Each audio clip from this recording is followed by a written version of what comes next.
Hello friends, जय माता दी। कैसे हैं आप सब दोस्तों। जेठ माह की गंगा दशहरा है और माँ गंगा का पावन पर्व माँ गंगा का पृथ्वी पर अवतरण दिवस है। कहा गया है कि गंगा नदी का अस्तित्व पृथ्वी पर आदि काल तक रहेगा। जब कलयुग के प्रकोप से सभी चीजें विलुप्त हो जाएंगी, उसके बाद भी माँ गंगा पृथ्वी पर निरंतर बहती रहेंगी।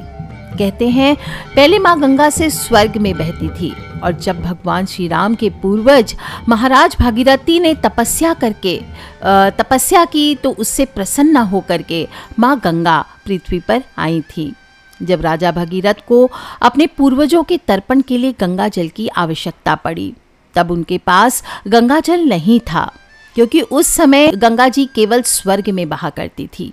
ये जानकर भागीरथ बहुत दुखी हुए और माँ गंगा को पृथ्वी पर बुलाने के लिए कठिन तपस्या की।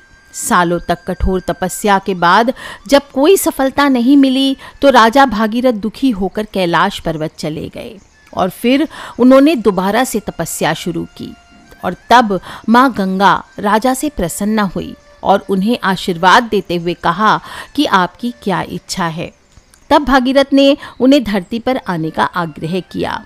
इसके बाद उनके वेग को संभालने के लिए उन्होंने शिवजी की तपस्या की और फिर शिवजी ने माँ गंगा को अपनी जटाओं में बांधा और जेठ माह के शुक्ल पक्ष की दशमी तिथि को शिवजी ने अपनी जटाएं खोली और माँ गंगा को पृथ्वी पर भेजा। राजा ने माँ गंगा के पृथ्वी पर आने के लिए हिमालय के पहाड़ियों के बीच रास्ता बनाया और माँ गंगा को धरती पर आने के लिए निवेदन किया। जब माँ गंगा धरती पर आई तब राजा ने उनके जल से अपने पूर्वजों का तर्पण किया और जिस दिन माँ गंगा धरती पर आई थी वह दिन जेठ माह के शुक्ल पक्ष की दशमी तिथि थी, जिसके बाद से ही इस तिथि को गंगा दशहरा के पर्व के रूप में मनाया जाने लगा। अतः गंगा दशहरा को ही माँ गंगा के धरती पर आगमन का उत्सव मनाया जाता है। तो बोलिए गंगा मैया की जय। दोस्तों, अगर आपके भी जीवन में पितृदोष हो, अगर नहीं भी है और आप चाहते हैं कि हमारे पितृ हमेशा प्रसन्न रहें, तो इस दिन आपको थोड़ा सा गंगा जल ही सही अपने पितृ के निमित्त अवश्य अर्पित करना चाहिए।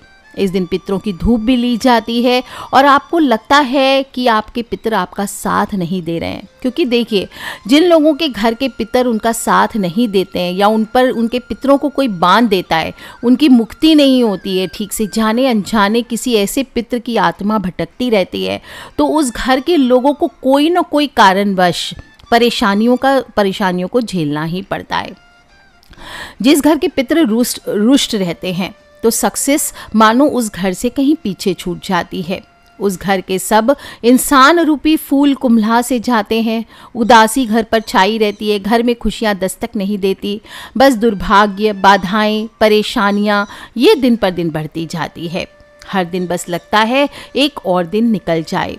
तो दोस्तों, गंगा दशहरा का एक ऐसा मौका है जब सगर के 60,000 पुत्रों को आज के दिन ही मुक्ति मिली थी और आप भी चाहते हैं कि आपके भी बंधे हुए पूर्वज आप मुक्त करवा लें, तो आज के दिन का लाभ आपको अवश्य उठाना चाहिए। कोई बड़ी बड़ी पूजा नहीं करनी है, बस छोटे से आसान उपाय छोटा सा घर पे करना है। तैयारी एक दिन पहले कर लीजिए और उस दिन कोशिश कीजिए सुबह बस स्नान करके आपको अपने पितृ के निमित्त थोड़ी सी खीर पूरी का प्रसाद बनाना है, या जो भी सफ़ेद मिठाई आप रख सकें अपने पितृ के भोग के लिए, वो आपको तैयारी करनी है। पहले हम जान लेते हैं कि पूजा कब है इस दिन गंगा दशहरा, क्योंकि कुछ लोग कन्फ्यूजन्स क्रिएट कर रहे हैं कि 16 तारीख को है कि 17 तारीख को। तो बहुत स्ट्रेट है, बहुत शुभ संयोगों में आई है ये गंगा दशहरा, क्योंकि जेठ माह के शुक्ल पक्ष की दशमी तिथि का प्रारंभ 16 जून को मध्य रात्रि में 2:32 पर हो रहा है और 17 जून को सुबह 4:45 तक दशहरा तिथि रहने वाली है। तो अब उदय तिथि के हिसाब से भी देखा जाए तो क्षितिज पर आ जाएगा सूर्य 16 तारीख को। तो इस दिन उदय तिथि का भान रखते हुए आपको 16 जून को ही स्नान दान की गंगा दशहरा मनानी चाहिए। ब्रह्म मुहूर्त स्नान के लिए सबसे उत्तम माना जाता है। तो गंगा नदी में जो लोग भी सुबह सुबह 4:03 से 4:45 तक ब्रह्म मुहूर्त में स्नान करना चाहें वो श्रेष्ठ है। नहीं तो हस्त नक्षत्र है, सुबह 11:13 तक रहेगा, वो कर सकते हैं। और वैसे मुहूर्त अगर देखना चाहे तो सुबह 7:08 से लेकर सुबह 10:37 तक का शुभ मुहूर्त है। बहुत सारे दुर्लभ संयोग बन रहे हैं इस बार। अमृत सिद्धि योग, सर्वार्थ सिद्धि योग, वरियान योग, रवि योग, चित्रा नक्षत्र, हस्त नक्षत्र, बहुत सारे अद्भुत संयोग एक साथ आए हैं। तो इस दिन गंगा स्नान करके जो भी मनुष्य, कुछ नहीं करना है, बस अपने पितृ को 1 लोटा जल आप अर्पित कीजिए। भोलेनाथ और माता पार्वती के को जा करके 1 लोटा गंगा जल अर्पित कीजिए, जल से अभिषेक कीजिए। आप देखिए आपके 7 पुश्तों तक का उद्धार होगा। बस ध्यान रहे इस दिन सुबह जल्दी उठेंगे, लेकिन घर बाकी दिन में क्या कहते हो, सुबह जल्दी उठें, घर की साफ सफाई करें। आज के दिन आपको सुबह सुबह घर की साफ सफाई नहीं करनी है। सुबह उठने के बाद पहले आप घर साफ ना करें, झाड़ू ना लगाएं, कपड़े ना धोएं, बर्तन एक दिन पहले ही रात्रि में ही धोकर साफ सुथरा करके किचन रख दीजिए, ताकि सुबह सुबह खीर पूरी जो बनाना चाहें आप अपने पितृ के निमित्त वो बनाइए। और हो सके तो गंगा स्नान करें, नहीं है तो घर में ही गंगा जल की 2 बूंदें अपनी बाल्टी में डाल लीजिए और स्नान कीजिए। हर हर गंगे, हर हर गंगे ऐसे बोलते हुए स्नान करें। माँ गंगा का ध्यान करें, माँ का हाथ जोड़कर ध्यान करें। हे गंगे, सभी अवयवों से सुंदर 3 नेत्रों वाली चतुर्भुजी देवी, चारों भुज, रत्न कुंभ, श्वेत कमल, बरद और अभय से सुशोभित है। आप सफेद वस्त्र पहनी हुई हैं, मुक्ता मणियों से विभूषित हैं, सौम्य हैं, अयुत चंद्रमाओं की प्रभा के सम सुख वाली हैं। आप पर चामर डुलाए जा रहे हैं। श्वेत छत्र से भली भांति आप शोभित हैं, अच्छी तरह प्रसन्न हैं, वर को देने वाली हैं, निरंतर करुणा से भरी हुई हैं और भूपृष्ठ को अमृत से प्लावित कर रही हैं। आपके अंदर एक दिव्य सुगंध है। त्रिलोकी से आप पूजित हैं, सभी देवों से अधिष्ठित हैं, दिव्य रत्नों से विभूषित हैं और दिव्य ही माल्य और अनुलेपन है। ऐसी गंगा मैया मैं आपका ध्यान करता हूँ, और ऐसी गंगा के पानी में ध्यान करके भक्ति पूर्व मंत्र से अर्चना करें। आप इतना नहीं बोल सकते तो कोई बात नहीं। ओम नमो भगवती हिली हिली मिली मिली गंगे माँ पावय पावय नमः। क्या बोलेंगे? ओम नमो भगवती हिली हिली मिली मिली गंगे माँ पावय पावय नमः। ये गंगा जी का मंत्र है, ये बोलते हुए 3 डुबकी लगा लीजिए। इसका अर्थ क्या होता है पता है? हे भगवती गंगे, मुझे बार बार मिल, पवित्र कर, पवित्र कर। इससे गंगा जी के लिए पंचोपचार और पुष्पांजलि भी आप समर्पित कर सकते हैं। इस प्रकार से इस दिन गंगा का ध्यान करते हुए आपको पूजन करना चाहिए, बार बार नमस्कार करना चाहिए। आप चाहें तो वहीं खड़े होकर के पूर्ण गंगा स्तोत्र का पाठ भी कर सकते हैं।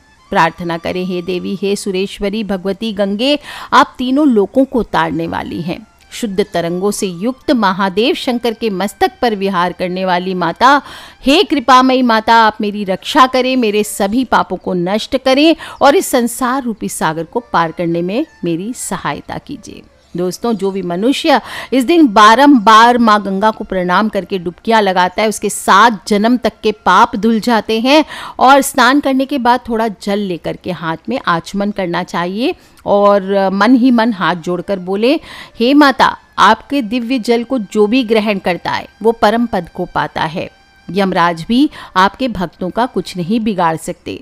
आप अपने भक्तों के समस्त पापों का नाश करती हैं। मैं आपका बालक हूँ, आप मुझे समस्त रोग, शोक, ताप, पाप और कुमति को दूर कर मेरे, जिस प्रकार आपने सगर ऋषि के 60,000 पुत्रों को, जिस प्रकार आपने राजा सगर के 60,000 पुत्रों को तार दिया, उनको श्राप से मुक्त करा, इसी प्रकार से मुझे और मेरे पूर्वजों, मेरे आने वाले 7 पुश्तों का आप उद्धार करो। इस प्रकार से प्रार्थना कर 3 बार जल छोड़ें। गंगा मैया में ही दक्षिण मुखी हो जाएं, अगर पॉसिबल हो, पता हो कि किस साइड दक्षिण है। जिस साइड में सुबह सुबह सूर्य उदय होता है उसके दाहिने हाथ घूम जाएंगे तो वो दक्षिण हो जाता है। सेफली घूम करके आप अपने पितृ के निमित्त 3 बार जल दे सकते हैं। आप चाहें तो किसी पंडित को बुला करके वहीं पर पिंडदान, तर्पण आदि भी आज गंगा जी के किनारे कर सकते हैं। दोस्तों, कहते हैं कि गंगा नदी में ही राजा सगर के पुत्रों की अस्थि मिली, तभी उनको मोक्ष की प्राप्ति हुई। तो आप भी बस 1 लोटा जल में कुछ खास चीज़ें हैं जो आज के दिन, अगर आपको पुरोहित नहीं मिलते हैं, कहीं गंगा जी नहीं है, आप घर पर ही बैठ के अपने पितृ का बंधन स्वयं से खोल सकते हैं। बरसों पुराने आपके कुल के पितर अगर बंधे हुए हैं या अतृप्त हैं तो उनको शांति मिलेगी, उनको जल मिलेगा, वो तृप्त होंगे और अपने लोक को प्रस्थान करेंगे, आपको और आपके परिवार को आशीर्वाद प्रदान करेंगे। तो क्या करना है, 1 लोटा सभी सामान आप एक दिन पहले ही रख लीजिए और अगले दिन सुबह सूर्योदय के बाद स्नान करके आपको सब चीज़ें तैयारी करनी है। घर के दक्षिण मुखी आपको होकर के एक आसन लेकर के बैठ जाना है। 1 तांबे का लोटा ले लीजिए, नहीं है तांबे का तो पीतल, स्टील, मिट्टी का लोटा, कलश जैसा कुछ भी ले लीजिए। अब उसमें सबसे पहले आपको थोड़ी सी कुशा घास डालनी है। जो ग्रहण काल में कुशा घास आप यूज़ करते हैं, श्राद्ध में, तर्पण में यूज़ किया जाता है, वो कुशा घास किसी भी पूजा शॉप में आराम से मिल जाती है या जंगल में तोड़ के ला सकते हैं।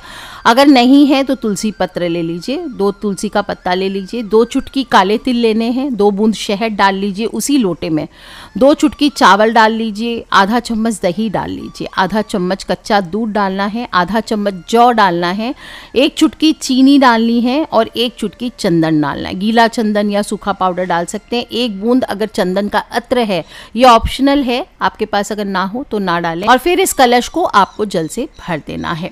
अब आपको दक्षिण मुखी होकर के बैठ जाना है।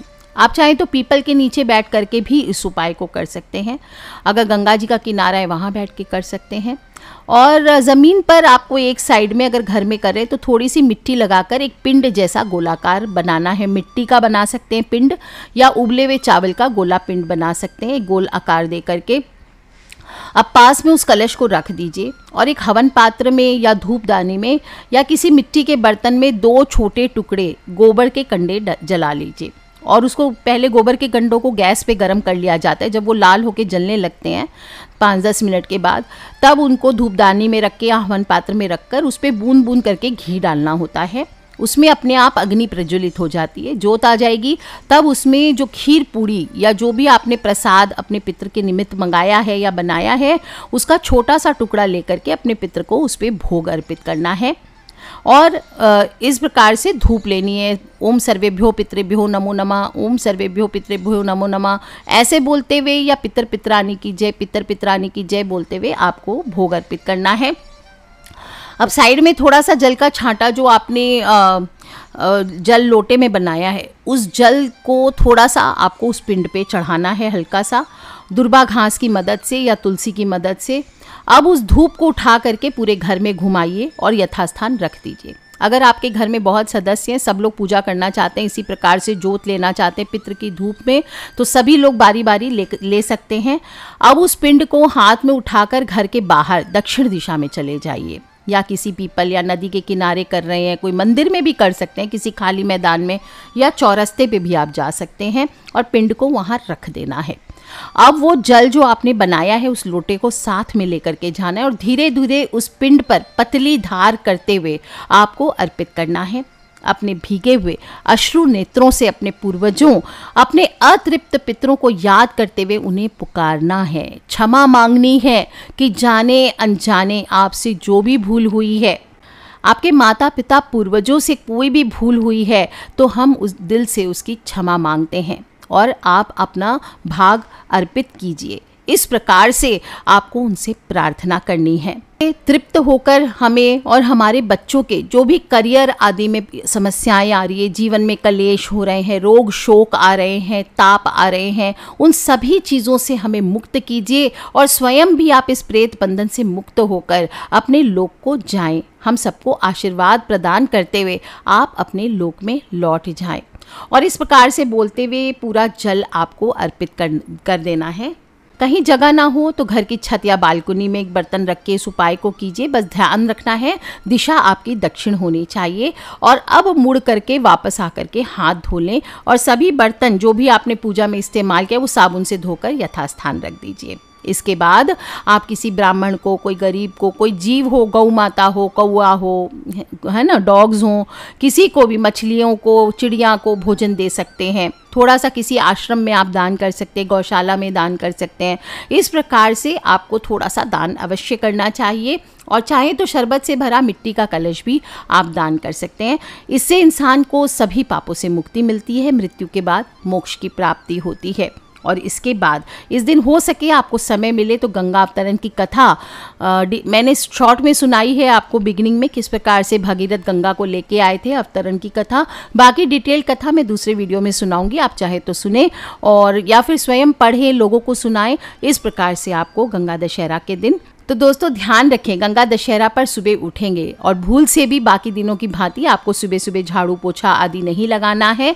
जब आप पितरों के निमित्त भोजन की थाली निकाल लेंगे, गौ माता को खिला देंगे या किसी भी ब्राह्मण को भोजन दे देंगे, इसके बाद ही आपको अपने नियमित कार्य करने चाहिए। आज के लिए इतना ही दोस्तों, खिलखिलाते रहें, मुस्कुराते रहें। और छोटी सी बात है पर बहुत बहुत इंपॉर्टेंट है, ये गंगा दशहरा पर अपने पितृ के निमित्त विशेष रूप से बंधे हुए पितृ को खोलने के लिए विशेष दिन माना जाता है। तो अभी बहुत सारा परेशान थे, पितृदोष की पूजा शांति ये नहीं करा पा रहे हैं, तो कम से कम इस उपाय को कीजिए। आप देखिए स्वयं से आप अपने बंधे हुए पितृ का बंधन खोल पाएंगे। आज के लिए इतना ही दोस्तों, take care friends, love you all, जय माता दी, बम बम भोलेनाथ की जयकारा, शेरा वाली दा बोल, साचे दरबार की जय, अपने अपने पितृ देवता की जय।